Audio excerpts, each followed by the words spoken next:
नमस्कार मंडळी आता गणपती आलेला आहे, जवळच आलेला आहे. तर मस्त असं मऊ लुसलुशीत अगदी कापसासारखे पांढरे शुभ्र मोदक बनवणार आहे. तुम्हाला जर येत नसेल तर अजिबात टेन्शन घेऊ नका, एकदम सोपं आहे. या मग कसं बनवायचं बघूया.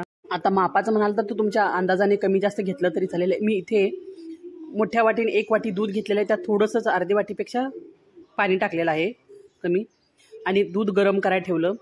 आणि बारक्या वाटीने 2 वाटी तांदळाचं पीठ टाकलेलं आहे, कारण एका नारळाचं मला बनवायचं आहे म्हणून बारक्या वाटीने हे 2 वाटी पीठ आहे.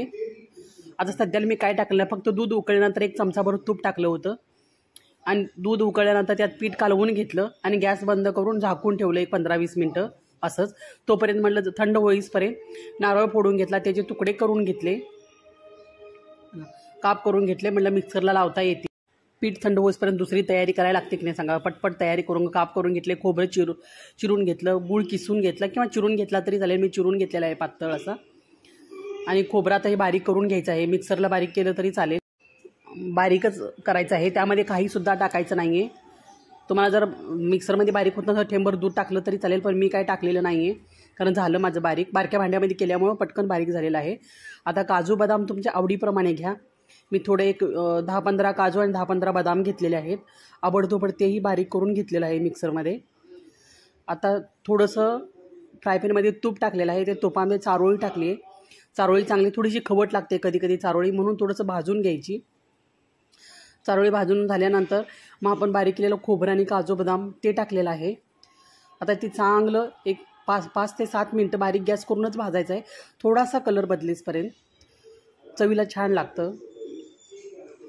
आणि थोडंसं दुधावरची साई आणि थोडंसं दूध, किंचित दूध टाकलेलं आहे मी, एवढं काही जास्त नाही आहे. खवा नाही आहे माझ्याकडे, खवा टाकलं तर पण मस्त लागतात, भारी लागतात. तो असेल तर टाका, नसेल तरी चालेल. मग आता तुमच्या आवडीप्रमाणे गोड घ्या. तुम्हाला जास्त कमी गोड, जास्त गोड, आम्ही थोडंसं कमी गोड खातो म्हणून कमीच घेतलेलं आहे. गोड टाकून गुळ विगरेसपर्यंत चांगलं शिजवून घ्यायचं आहे. गुळाचं पाणी सुटतं, पूर्ण पाणी आटूसपर्यंत शिजवून घ्यायचं आहे. त्यामध्येच अजिबात पाणी वगैरे काही टाकायचं नाही, पूर्ण आटलं पाहिजे गुळाचं पाणी. त्यामध्ये थोडंसं बघा विलायची आणि मीठ टाकलेलं आहे चवीपुरतं. मीठ थोडंसं टाकायचं. आता हे सारण आपलं तयार झालेलं आहे, याला थंड करायला बाजूला ठेवून देतो. तोपर्यंत आता आपलं पीठ मळून घ्यायचं आहे. आता पिठामध्ये थोडंसं मी अगोदर दूध होतं म्हणताना त्यात मीठ टाकलं ना, आता नंतर मीठ टाकलेलं आहे. चवीपुरतं मीठ टाकायचं आणि सगळं पूर्ण व्यवस्थित गाठी फोडून घ्यायचं आहे. मंडळी जुनं जर तांदूळ असं थोडंसं जास्त पाणी लागू शकतं. कमी जास्त पाणी ही तुमच्या अंदाजाप्रमाणे घ्या, म्हणून पाणी थोडंसं ठेवताना पाणी कमी ठेवा किंवा जास्त पाणी तापाय ठेवलं दूध, त्यातलं वाटीभर दूध बाजूला काढलं तरी चालेल, जास्त जर तुम्हाला मोदक करायचे असेल तर. कारण जुनं तांदूळ असल्यानंतर जास्त पाण्यात असा थोडासा नॉर्मल असा उंडा करून घेतला आहे. आत्ता मात्र ह्याला जाम रगडून मळायचं आहे मंडळी, कारण मोदक जेवढे आहेत ना ते मळण्यावरच आहे सगळं. खूप जास्त मळायला लागतं त्याला, व्यवस्थित मऊ लुसलुस एकदम मऊ झालं पाहिजे. आणि पाणी टाकायचं नाही, असंच फक्त हाताला पाणी लावून पीठ मळायचं आहे. आता मी जोर लागत नव्हता मला ताटामध्ये, म्हणून म्हणलं ओट्यावर उभं राहून व्यवस्थित मळावं, म्हणजे छान लागतात मऊ. असं पाणी लावायचं नाही, काय नाही, थोडंच हाताला लावलं तर असं मळून घ्यायचं आहे. आपलं पीठ मळून तयार झालेलं आहे बघा. हे आपलं सारण, थोडंसं वाटीमध्ये तूप घेतलेलं आहे, ताट घेतलेलं आहे आणि ज्या पातेल्यामध्ये पीठ कालवलं तेच पीठ पातेलं घेतलेलं आहे, त्यामध्ये पीठ ठेवून दिले. म्हटलं चला आता मस्त TV बघत आपलं मोदक करून घ्यावे. आता मोदकाचा उंडा तुमच्या आवडीप्रमाणे घ्या, छोटा मोठा. आता मी मोठी सुपारी असते ना त्याच्यापासून, म्हणजे मोठी सुपारी एवढा छोटासा गोळा घेतलेला आहे. आता पुरणाची वाटी कशी करतो तशी वाटी करायची. एवढंच की पुरणाची वाटी जरा मोठी असते, ही छोटी आणि गोल करायची, म्हणजे आतल्या भागाने, म्हणजे व्यवस्थित आपल्याला गोल करता येतं, भराय एकदम सोपं आहे हो. बघा अशी पारी करायची मोदकाची, व्यवस्थित पारी करून घ्यायची. त्याला छान असे तुम्ही कळ्या पाडा, 7 पाडा, 9 पाडा, कशा असं पण व्यवस्थित पातळ करून घ्यायचं. सगळीकडे एका साईजच्या कळ्या पाडून घ्यायच्या, असं कळ्या पाडायच्या. पहिल्यांदा एकदा दोनदा बिघडतं, नंतर व्यवस्थित परफेक्ट जमतं मंडळी, काही टेन्शन घ्यायचं नाही. एकदा दोनदा पहिल्यांदा बिघडलं तरी चालेल, हो का. व्यवस्थित अशा पाऱ्या पडलेल्या आहेत.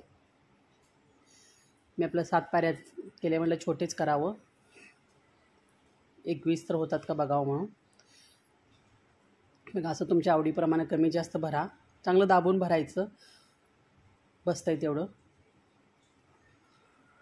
असं व्यवस्थित भरून वरची बाजू चांगली दाबून वरची बाजू पूर्ण पॅक करायची आहे. वरती मोदक आपला कसा बघा बरं झाला का नाही, कळीदार मस्त असा मोदक झाला की नाही सांगा बरं मंडळी. बघा उगाचच आपण टेन्शन घेतो, मी पण खूप टेन्शन घेत होते हो, मला येत नाही म्हणून. पण शिकले की नाही सांगा बरं, खरं सांगा शिकले की नाही तुमची बहीण आता. चला मंडळी दुसरे पण अशीच करून पटापट मोदक बनवून घेऊया. काय अवघड नाही, थोडंसं हाताला तूप लावायचं पीठ चिटकू नये म्हणून. कारण पीठ आपण गरम पाण्यामध्ये म्हणलं तर गव्हाच्या पिठासारखं जवळजवळ झालेलं असतं सेम, त्यामुळे हाताला अजिबात चिटकत नाही आहे.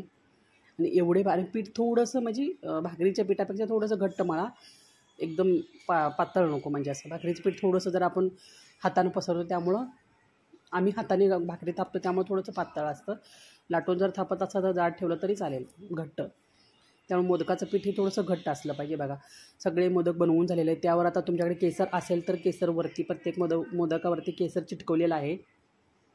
इडलीच्या भांड्यामध्ये मी प्लेटला मोदक पात्राला थोडंसं तूप लावून घेतलेलं आहे आणि त्याच्यावरती व्यवस्थित सगळे मोदक ठेवून घेतलेत. आणि पीठ पण उकडलेलं आहे मंडळी, आपलं सारण पण शिजवून घेतलेलं आहे. त्यामुळे जास्त काही नाही, 10 ते 15 मिनटं फक्त उकडून घ्यायचं. अगोदरच पाणी उकडायला गरम करायला ठेवायचं. एक 15 मिनटंच उकडून घ्यायचं आहे. ठेवताना हळू ठेवा, खालून पाणी उकळत असतं, हाताला भाजण्याची शक्यता असते, त्यामुळे थोडंसं अबदारी ठेवून द्या.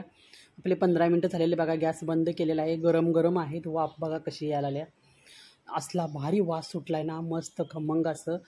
पण खाऊसपर्यंत काय दम निघत नाही म्हणून बाप्पासाठी नैवेद्य काढला. म्हटलं पहिल्यांदा बाप्पाला पटकन नैवेद्य द्यावं. बघा कसले भारी झालेत ना, पांढरे शुभ्र दिसा, मस्त असं वरून तुपाची धार सोडली. हा पोरगं तर माझं राखतच बसले व बाजूला. बाप्पाला कधी निवेद दाखवताना मी कधी कसे वाटले चला पटकन सबस्क्राईब करून सांग.